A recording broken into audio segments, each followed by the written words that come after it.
je speed, je n'ai pas le temps. Tout s'envole en un simple coup de vent. Je cours sans arrêt tout le temps. L'horloge tourne, j'avance en chantant. Et le temps court, il m'attend plus. Et si je traîne, tout est perdu. Et le temps court, je n'en peux plus. Et si je lâche, tout est foutu. À croire qu'il m'évite sans cesse. Bonjour Mika.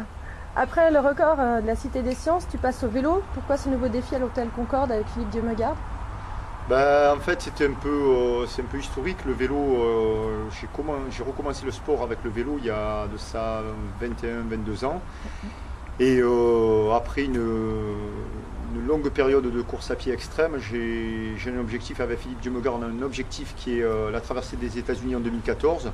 Et donc on a décidé de faire un peu de cyclisme extrême, lui étant ultra triathlète à la base, et moi cycliste à la base, donc je reviens à mes premières amours. Peux-tu nous parler de la réalité virtuelle? Alors à la Cité des Sciences, on était effectivement moi sur tapis et Philippe sur home trainer, ce qui correspondait à des éléments assez classiques. Là on va passer à de la réalité virtuelle sur cyclisme. Avec les nouveaux produits de cyclisme, en fait on peut reproduire tout ce qui est parcours et autres avec Google Earth à l'identique de ce qu'on vivrait sur les routes.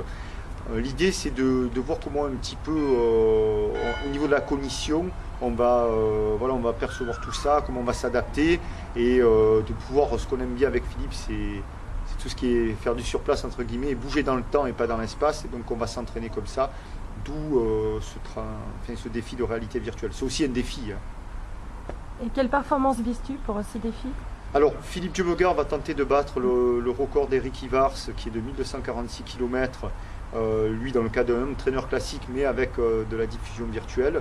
Et pour moi, ça va être de relier Marseille à Paris sur la ligne historique du TGV.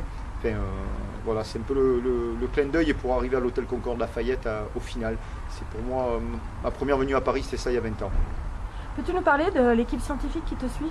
Alors c'est encore effectivement, malgré tout, dans le cadre de cette expérience et ce défi, c'est d'abord une étude scientifique pour compléter le sommeil, ce qu'on a déjà découvert entre guillemets, et travailler pour la traversée des États-Unis sur la privation de sommeil extrême et la mise au point du protocole d'entraînement. Voilà. Ok, merci. Merci à vous. Qu'il m'évite sans cesse, ne ralentis jamais où c'est.